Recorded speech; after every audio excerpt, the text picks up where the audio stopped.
ଅନୁକୂଳରେ ମୁଁ ଆପଣମାନଙ୍କୁ ଦେଖେଇବି ଗୋଟେ ଛୋଟ ମିନି କୁଲରଟେ ଆମର ମାଷ୍ଟର ତାକୁ ତିଆରି କରିଛନ୍ତି।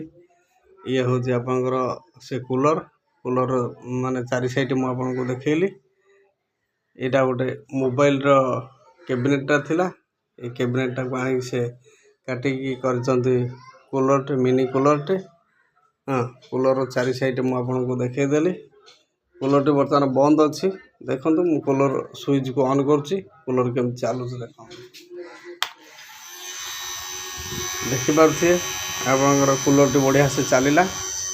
ଆଉ ତା ଉପର ଗୋଟେ ୱାଟର ଫ୍ଲୋର ବ୍ୟବସ୍ଥା ବି କରାଯାଇଛି। ୱାଟର ପମ୍ପ ଲାଗିଛି। ୱାଟର ଫ୍ଲୋର ବ୍ୟବସ୍ଥା ବି କରାଯାଇଛି। ପୁରା ଥଣ୍ଡା ସୁନ୍ଦର କୁଲର ପବନ ଆପଣ ପାଇପାରିବେ। ସହଜ, ଯାହା ହଉ ମାଷ୍ଟର ଏତିକି କରିଛନ୍ତି ତାଙ୍କ ପାଇଁ ବହୁତ ସାରା ଧନ୍ୟବାଦ।